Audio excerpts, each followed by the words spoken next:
Sekarang kita rinci siapa yang dimaksud dengan Allah. Jangan-jangan ada agama lain, kepercayaan lain menyebutkan Tuhannya Allah, tapi kata Quran bukan Allah yang dimaksudkan. Baik. Ilmu untuk membahas ini sebetulnya ada dalam ilmu tauhid.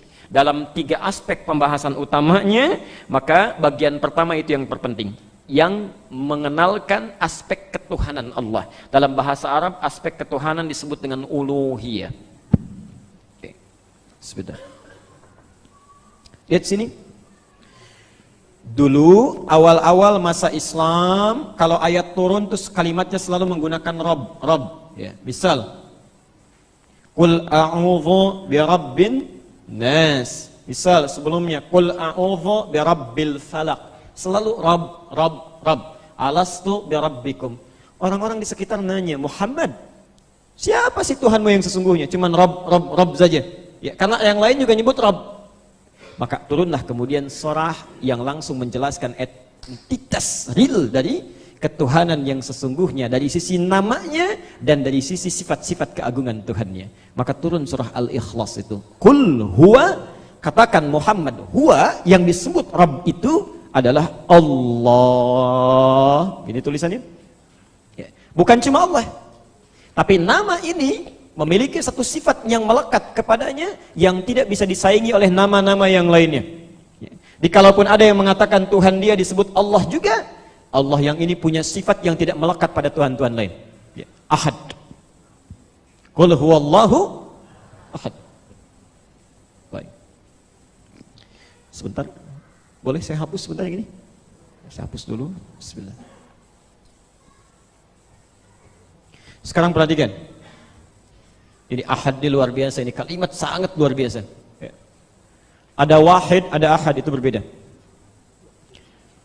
Kalau wahid itu satu dan memungkinkan ada 2. Jadi kalau disebutkan wahid itu satu, yang pertama, ada yang kedua, wahid itsnain. Ada yang ketiga, tsalatsa. Ya.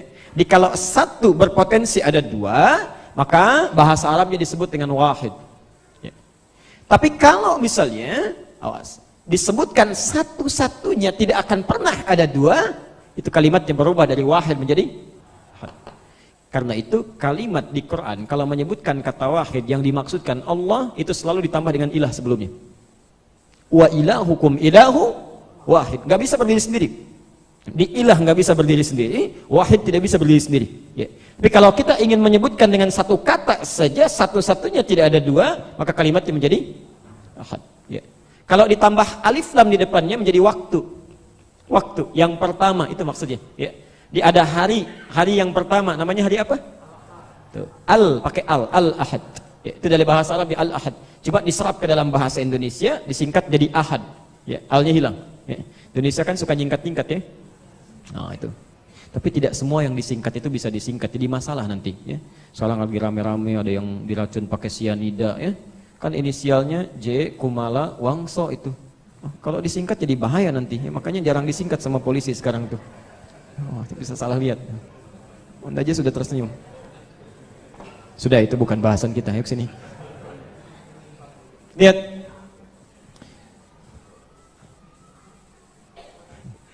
Satu-satunya. Apa yang satu-satunya? Perhatikan. Satu yang paling unik dari kalimat ahad ini ketika disandingkan dengan kalimat Allah ingin memberikan pesan, nama ini adalah nama satu-satunya yang kalau Anda ingin hilangkan setiap huruf yang melekat pada kalimat ini pun akan menunjuk pada satu yang sama itu. Akan beda. Ya. Perhatikan ya, saking uniknya nama ini hanya dilekatkan pada satu zat.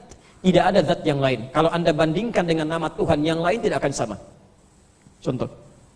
Sifatnya ahad, hanya satu-satunya. Anda hilangkan setiap huruf dalam kalimatnya pun akan kembali kepada satu yang sama. Bedakan dengan nama yang dipertuhankan yang lain. Ya, saya nggak perlu tuliskan, Anda tinggal bayangkan saja. Baca ini. Allah. Kita akan hapus satu hamzah wasal ya, kita hilangkan satu. Baca. Lillahi ma fis samawati wa ma fil ard, masih menunjuk pada zat yang sama. Silahkan ambil kalimat nama yang dipertuhankan yang lain, kemudian hilangkan salah satu hurufnya, apa menunjuk pada yang sama? Tidak akan pernah. Tidak akan pernah. Ya. hapus lam satu, otomatis tasdidnya hilang.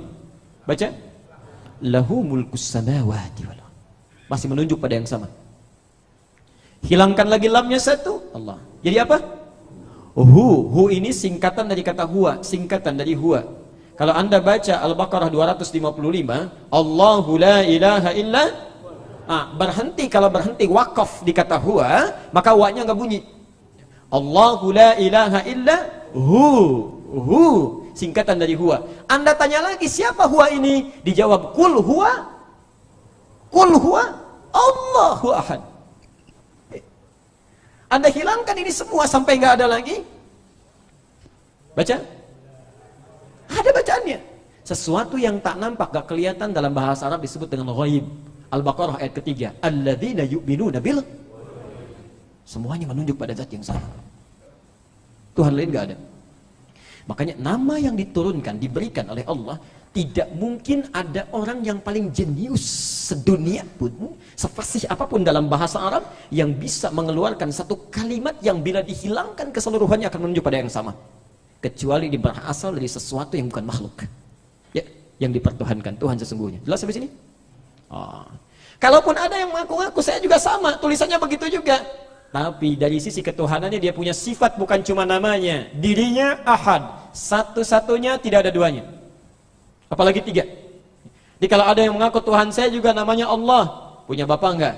Punya. Ibu? Enggak, bapak aja sih, misal, ya. Ada yang lainnya? Ada. Tuhan saya tidak. Tuhan saya tidak. Ya, jelas sampai sini? Bagian pertama, kata Allah, sifat ini satu, namanya menunjuk pada yang sama. Yang kedua, ini bahasa yang sangat logis. Kata Quran, sifat ahadnya tidak memungkinkan dia bercabang, punya syarikat yang kalau lebih daripada satu akan kacau kehidupan di semesta ini. Quran surah ke-21 ayat ke-22. Lau kana fihi ma'alihatun illallah lafasadata. Kalaulah ada Tuhan-Tuhan banyak mengelola langit dan bumi, Tuhannya lebih daripada satu-satunya, pasti akan rusak itu kehidupan alam semesta. Ada Tuhan pemberi rahmat, ada Tuhan urusan perang, ada Tuhan menurunkan hujan, ada Tuhan urusan atur awan. Ya, begitu Tuhan ingin memberikan rahmat, kata yang perang, jangan dikasih rahmat, saya mau hukum dia. Kata yang Tuhan rahmat, jangan dulu, saya mau berikan rahmat. Ribut tuh sama Tuhan. Jadi bermasalah. Ya, jadi bermasalah. Ya. Jelas sampai sini? Baik. Jadi kalau ada orang yang mengaku Tuhannya bukan Allah, selesai, dia bukan Islam. Atau ada yang ngaku-ngaku Allah tapi tidak punya sifat ketuhanan seperti Allah, dia pun bukan Islam. Jelas?